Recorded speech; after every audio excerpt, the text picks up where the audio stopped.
Hey folks, let me pull up a chair and tell you the wildest HOA nightmare that ever hit our sleepy little corner of Texas.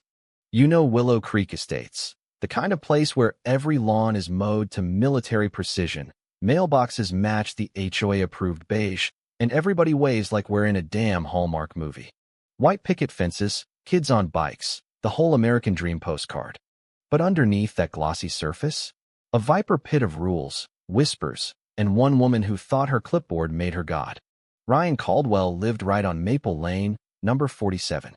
Nice guy, 42, freelance graphic designer who worked from home so he could actually enjoy the neighborhood he paid dues for. His fiancée Laura Bennett was the sunshine to his steady calm. Kindergarten teacher, always baking cookies for block parties. They'd been planning their backyard wedding for months. Small, intimate, 50 guests tops.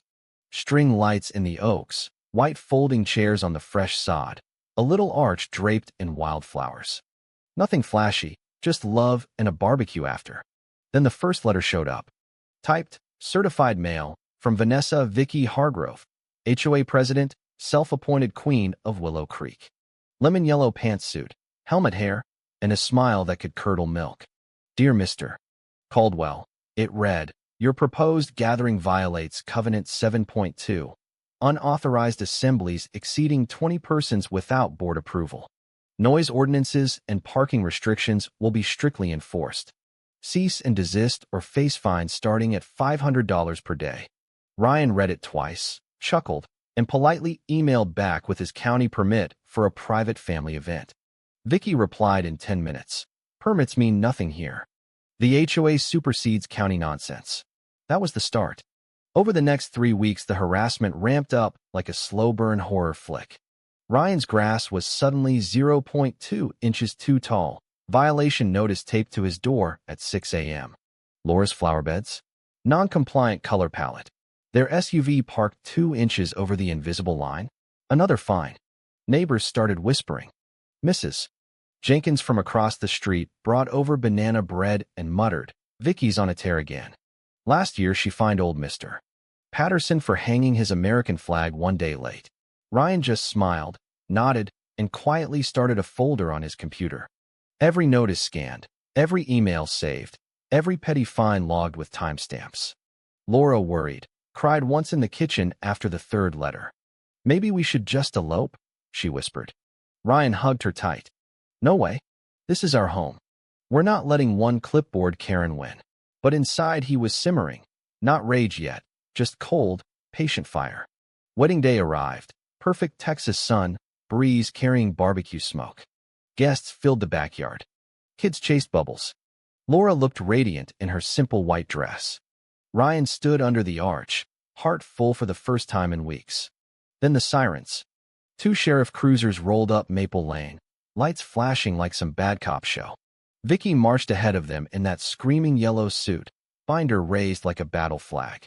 Unlawful event, she barked at the first deputy. Noise disturbance, illegal parking, unauthorized commercial gathering on residential property.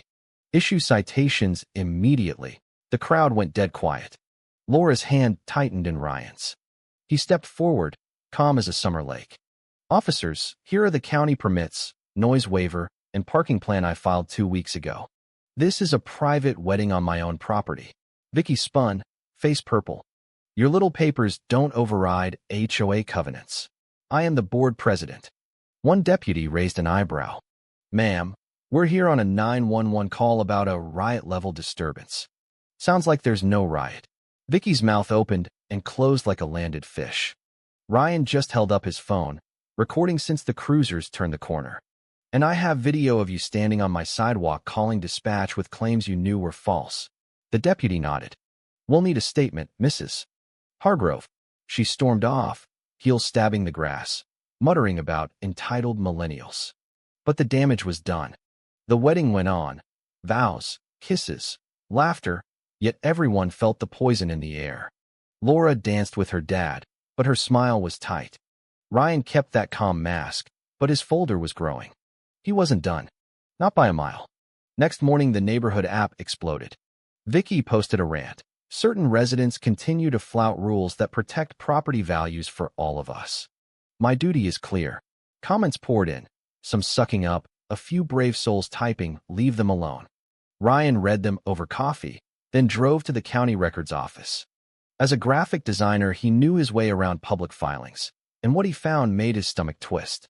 Vicky had submitted an official HOA ethics complaint against him using the association's letterhead, claiming he created a hostile environment for oversight. No board vote, just her signature. That afternoon, he met quietly with Greg, the tired retired accountant on the HOA board. They sat in Greg's garage with the door half down like spies. "She's been pushing to expand jurisdiction," Greg whispered, sliding over printed emails. "Wants to reclassify perimeter lots as buffer zones so she can find them too. And look, she pulled $3,800 from the dues account last month for legal consultation with zero board approval." Ryan's jaw tightened. Laura had been crying again that morning, saying the stress was killing the joy of their marriage. He hugged her, promised it would end, but inside the anger was building into something sharp and useful. He started knocking on doors after dark, polite, neighborly knocks. Old Mr. Patterson, the flag guy, handed over a folder of his own finds. "She threatened to lien my house if I didn't sell cheap to some community improvement fund she controls." Ryan thanked him, added it to the growing evidence pile. Every night he and Laura reviewed documents together at the kitchen table, string lights still up from the wedding like a reminder of what she'd tried to steal. Laura's voice cracked one evening. "She almost ruined our day, Ryan. What if she never stops?" He kissed her forehead. "She will. Because people like Vicky always trip over their own rules eventually." Then came the twist that flipped the whole script. 2 weeks after the wedding, Ryan's county contact slipped him a flag deed filing. Vicky had tried to push through a quiet claim on Mr. Patterson's back lot, the one right behind Ryan's fence, backdated and with a forged signature. The clerk had caught it because the notary stamp was from a closed office. Ryan stared at the scan, pulse hammering. This wasn't just power tripping anymore. This was straight-up fraud, and the improvement fund led to a shell company called Creek Development LLC, registered to Vicky's cousin. If it had gone through, the HOA could suddenly own easements across half the neighborhood, forcing sales, jacking up dues, lining someone's pockets. Ryan didn't sleep that night. Laura held him while he stared at the ceiling. "We take this to the board," she said softly. "Public meeting. No more hiding." He nodded, but the plan was bigger now. He printed everything: the fake complaint, the unauthorized withdrawals, the forged deed, and slipped copies under 3 other board members' doors at dawn. The whispers turned to murmurs. Vicky sensed the shift. She started driving past Ryan's house slower, yellow suit gleaming like a warning flag. One afternoon, she cornered him at the mailbox. "You think you're clever, Ryan? This community needs strong leadership." He smiled that calm smile and said, "Strong leadership doesn't forge old men's signatures, Vicky. But you'll learn that soon." Her face went white. For the first time, the Queen looked scared. The special board meeting was packed. 70 residents crammed into the community center, folding chairs scraping like nervous teeth. Vicky arrived late, sunglasses indoors, lips pressed thin. She launched into her speech like a campaign rally. "I have only ever acted in the best interest of Willow Creek. These attacks are a witch hunt by those who resent rules." The room stayed silent. Ryan stood, calm as ever, and passed out packets, color-coded, tabbed, professional. "Here are the county filings you all need to see. Unauthorized fund transfers. Ethics complaint filed under HOA name without a vote. And this, a forged deed attempting to steal Mr. Patterson's property for a secret development deal." Gasps rippled. Greg stood. "We never approved any legal expenses. She used our dues like her personal piggy bank." Vicky's voice rose, shrill. "You're twisting facts. I was protecting us from outsiders." Ryan's comeback was ice-cold and perfect. "The only outsider here is the one who thought her yellow suit made her above the law." Dark chuckles spread. Laura sat in the front row, eyes shining with pride for the first time in weeks. The vote was unanimous, suspension pending full investigation. Vicky stormed out, heels clacking, muttering about lawsuits. But she never filed one. The next day, the new interim board audited the books and found over $12,000 missing, funneled to her cousin's shell company. Ryan handed the forged deed straight to the district attorney's office. Tom, the DA, whistled low. This isn't just HOA drama. This is felony territory, forgery, embezzlement, conspiracy to defraud. The neighborhood changed overnight. People who'd hidden in their houses started talking at the mailboxes again. Mrs. Jenkins brought Ryan and Laura a casserole for the heroes. But Vicky wasn't finished snarling. She posted one last rant on the app before the board banned her. Real Americans fight for order. Ryan read it aloud to Laura that night, both of them laughing the kind of laugh that comes after surviving a storm. Order? She meant control, Laura said. Ryan pulled her close. And now she's about to learn the difference. The investigation snowballed. Detectives showed up at Vicky's door with warrants. Neighbors who'd been too scared before came forward, stories of threats, liens, pressure to sell cheap. Mr. Patterson gave a tearful statement, veteran hands shaking as he described how Vicky had visited him just to help with paperwork and left with his trust shattered. Ryan testified twice, voice steady, folder now thick as a phone book. Laura sat beside him each time, squeezing his hand. The emotional weight lifted with every new piece of evidence. They finally felt like they could breathe and plan the honeymoon they'd postponed. Arraignment day, the courtroom was standing room only. Vicky shuffled in wearing an orange jumpsuit instead of lemon yellow, hair flat, makeup gone. No more queen.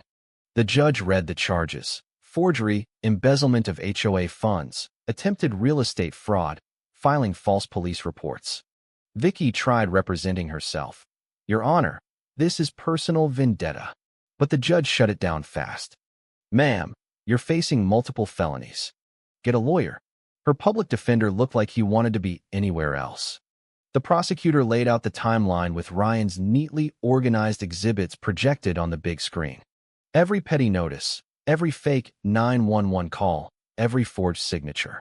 When the shell company documents flashed up, the courtroom murmured like a wave. Ryan sat in the gallery, Laura's head on his shoulder.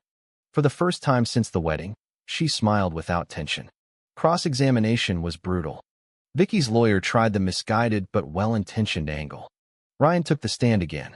The prosecutor asked, Mr. Caldwell, did Mrs. Hargrove ever offer any legitimate reason for targeting your wedding? Ryan looked straight at Vicky. Only that she couldn't stand not controlling every blade of grass in Willow Creek. Including mine. The jury chuckled. Vicky's face twisted, the same expression she'd worn storming off the wedding lawn. Dark poetic justice. Deliberations took 4 hours. Guilty on all counts. The judge didn't mince words. You abused a position of trust and tried to steal from your own neighbors. 18 months county jail, 5 years probation, full restitution of $27,000, and lifetime ban from any HOA board in the state. Vicky's gasp echoed. As deputies led her out, she locked eyes with Ryan one last time. This isn't over, she hissed. He answered loud enough for the whole room. It is for you, Vicky. The rest of us get to live in peace. The gallery erupted in quiet applause. Laura squeezed his hand so hard it hurt, happy tears this time. Outside, the sun felt warmer. Neighbors clapped Ryan on the back. Mr. Patterson shook his hand with both of his. You gave us our neighborhood back, son. The new HOA board met that same week and slashed dues, killed anonymous complaints, capped presidential terms at 1 year. They even voted to plant a little memorial tree in the community park. Integrity over control. Ryan and Laura laughed when they heard. But the sweetest moment came 2 months later. The backyard was set up again. Same string lights, same chairs, but this time for a proper reception redo. No cops, no yellow suits, just friends, family, and barbecue smoke. Laura danced with Ryan under the oaks, whispering, "We won." He kissed her slow and sure. "We did. And the best part? Nobody's afraid to mow their lawn anymore." 6 weeks after sentencing, Vicky's house went to auction. A retired firefighter and his wife bought it, ripped out the 6-foot privacy wall she'd built to block her neighbor's garden, and planted wildflowers instead. The surveillance cameras she'd aimed at everyone's driveways? Gone. The new HOA president, Greg, actually sent Ryan a thank you plaque for reminding us rules should serve people, not the other way around. Ryan hung it in the garage next to the wedding photos. Life settled into the quiet rhythm they dreamed of. Mornings with coffee on the porch, Laura's kindergarten kids visiting for cookies, weekend barbecues where neighbors actually talked instead of whispering. The neighborhood app became a place for lost dogs and recipe swaps, not venom. People started showing up to board meetings again, not out of fear, but because they wanted to. One evening, Ryan and Laura sat on the back steps, same spot where the wedding arch had stood. Fireflies blinked. Laura leaned against him.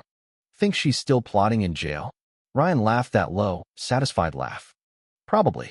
But her clipboard's in an evidence locker and her yellow suit's in storage.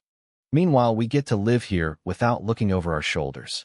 A county truck rolled past. Routine patrol, nothing urgent. Ryan waved. The deputy waved back with a grin. Word had spread countywide. Even the sheriff's department joked about the wedding that took down an empire. Laura squeezed his hand. Next party we throw, she said. Let's invite the whole street. No permits needed. Ryan grinned. Deal. But I'm still keeping the folder. Just in case another Vicky ever moves in. They both laughed, the kind of laugh that comes when the storm is finally over and the sun feels brand new. Willow Creek Estates wasn't perfect. No suburb is. But for the first time in years it felt like home again. Lawns a little wilder, flags flying whenever people felt like it, and neighbors who actually liked each other. And somewhere in county jail, a woman in an orange jumpsuit probably still muttered about order. Nobody in Willow Creek cared. They were too busy living. The end.